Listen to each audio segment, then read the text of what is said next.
Hello दोस्तों, स्वागत है आपका सच ट्यूटोरियल में। आज हम लोग देखेंगे समानुपात के एग्जाम्पल। मैं इसके पहले वीडियो में समानुपात कितने प्रकार के होते हैं बता चुका हूं, लेकिन एक बार आपको रिवीजन करा के फिर उससे संबंधित एक एग्जाम्पल, एक या दो एग्जाम्पल इस वीडियो में मैं बताऊंगा। तो चलिए शुरू करते हैं।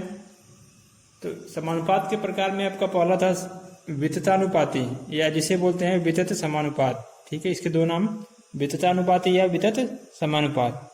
तो वितत समानुपात किसे कहते हैं? तो मैं बताया था आपको, मान लीजिए आपके पास तीन सजातीय राशियां ए बी सी हैं, तीन सजातीय राशियां ए बी सी हैं।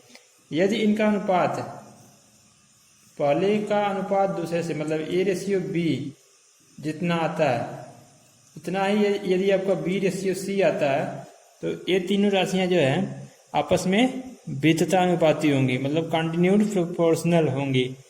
ठीक है, तो इसका इन्हीं में से एक निकल के आता है आपका मध्यानुपाती। मध्यानुपाती किसे कहते हैं? मध्यानुपाती।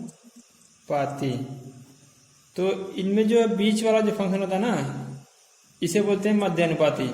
लेकिन इसे निकालने का तरीका होता है आपका ए रेशियो बी बराबर दिया है बी रेशियो सी। ठीक है, तो इसको क्या लिख सकते हो आप? ए रेशियो बी को लिख सकते हो ए बट्टा बी बराबर बी रेशियो सी को लिख सकते हो बी बट्टा सी। तो आपस में इनका जब बराबर के, मतलब दोनों साइड होते हैं, तो आपस में मल्टीपल होता है, तिरछी तिरछा ऐसे ऊपर। ठीक है, बी का बी के साथ करोगे आप तो बी स्क्वायर, ए का सी के साथ करोगे तो ए सी, तो बी बराबर रूट ए सी। इसे बोलते हैं मध्यानुपाती, मतलब जो बीच का पद है ना आपका बी, इसे बोलते हैं मध्यानुपाती। ठीक है, कभी कभी क्वेश्चन में पूछता है आपसे कि तीन राशियां दे देगा, बोलेगा इसका मध्यानुपाती ज्ञात करिए। तो इसका फार्मूला होता है बी बराबर रूट में ए सी। रूट मतलब इसका वर्गमूल, वर्गमूल होता है। जो दो संख्याएं दी रहती हैं, मतलब शुरू के पहला अंक और लास्ट अंक, इनका गुणा करके उसका वर्गमूल निकाल दीजिए, तो वो आ जाएगा आपका मध्यानुपाती। ठीक है, अब आगे बढ़ते हैं। कभी कभी बोलता है आपसे तृतीयानुपाती बताइए, मध्यानुपाती के अलावा तृतीयानुपाती वही बताइए। तो तृतीयानुपाती किसे कहते हैं? चलिए देखते हैं। तो देखते हैं तृतीयानुपाती। तो तृतीयानुपाती यदि किसी संख्या का पूछता है, मतलब कोई रेशियो आपको दिया रहता है, उसका यदि तृतीयानुपाती पूछता है, तो तृतीयानुपाती का फार्मूला होता है, तृतीयानुपाती निकालने का फार्मूला होता है बी स्क्वायर बटा ए। मतलब कोई दो संख्या दिया जाएगा आपको पास, मान लीजिए ए और बी दो संख्याएं दी हैं, और पूछ रहा है इसका तृतीयानुपाती बताइए। तो तृतीयानुपाती का फार्मूला होता है बी स्क्वायर बाई ए। निकालते कैसे हैं? ए और बी जो दिया रहता है, इसका जो रेशियो होता है, ए और बी का जो रेशियो होता है, समानुपात करते हैं, फिर यहाँ भी बी लिखते हैं, और एक की वैल्यू मानते हैं एक्स, माना तृतीयानुपाती एक्स है, माना तृतीयानुपाती एक्स है। तो इसको निकालने का तरीका ए बटा बी बराबर बी बटा एक्स।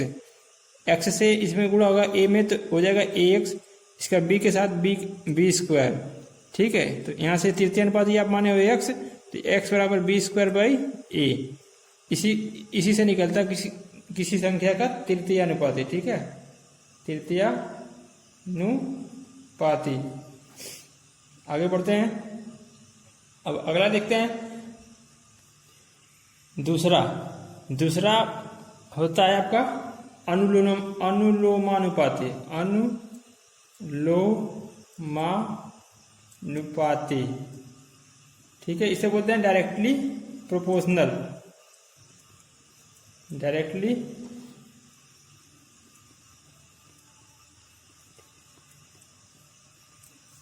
ठीक है, डायरेक्टली प्रोपोर्शनल बोलते हैं इसे। इसमें क्या होता है, इसके मैं पिछले वीडियो में बता चुका हूं। इसमें होता है, मान लीजिए आपके पास कोई वस्तु है, मान लीजिए आप 5 रुपए में एक पेन खरीदे हो। ठीक है, एक पेन खरीदे हो। अनुलोमानुपाती का परिभाषा होता है कि यदि आप वस्तु को बढ़ाते हो तो उसके मूल्य में भी वृद्धि होगी।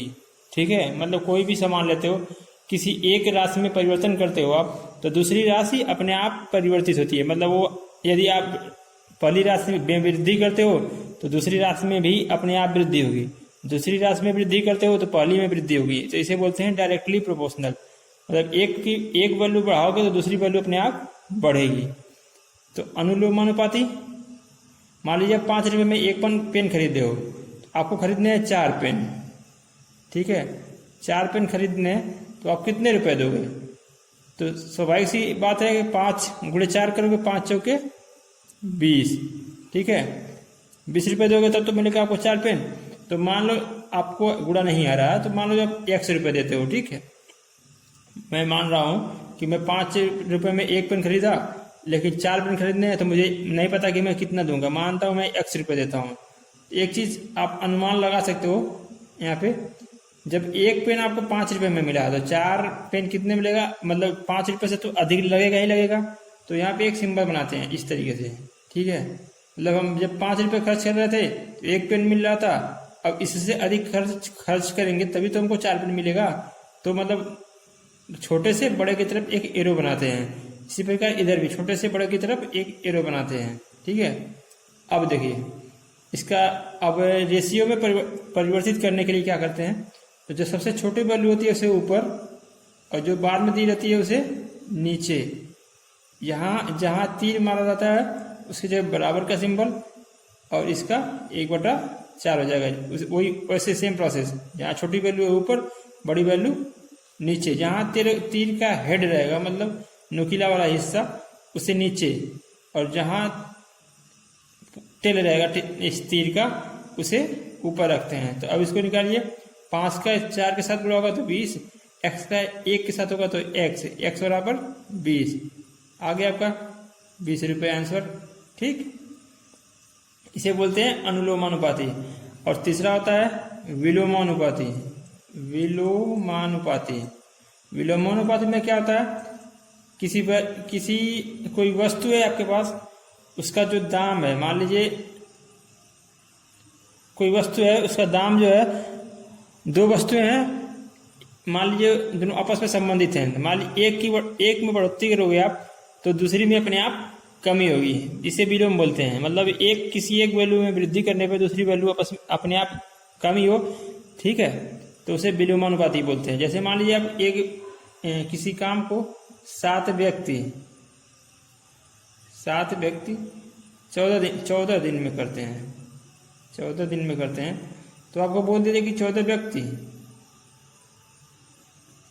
उस काम को कितने दिन में करेंगे, तो आपको नहीं पता कितने दिन में करेंगे, तो ऐसे क्वेश्चन मार्क मार लिए। माना x दिन में करेंगे, ठीक है, x दिन में करेंगे।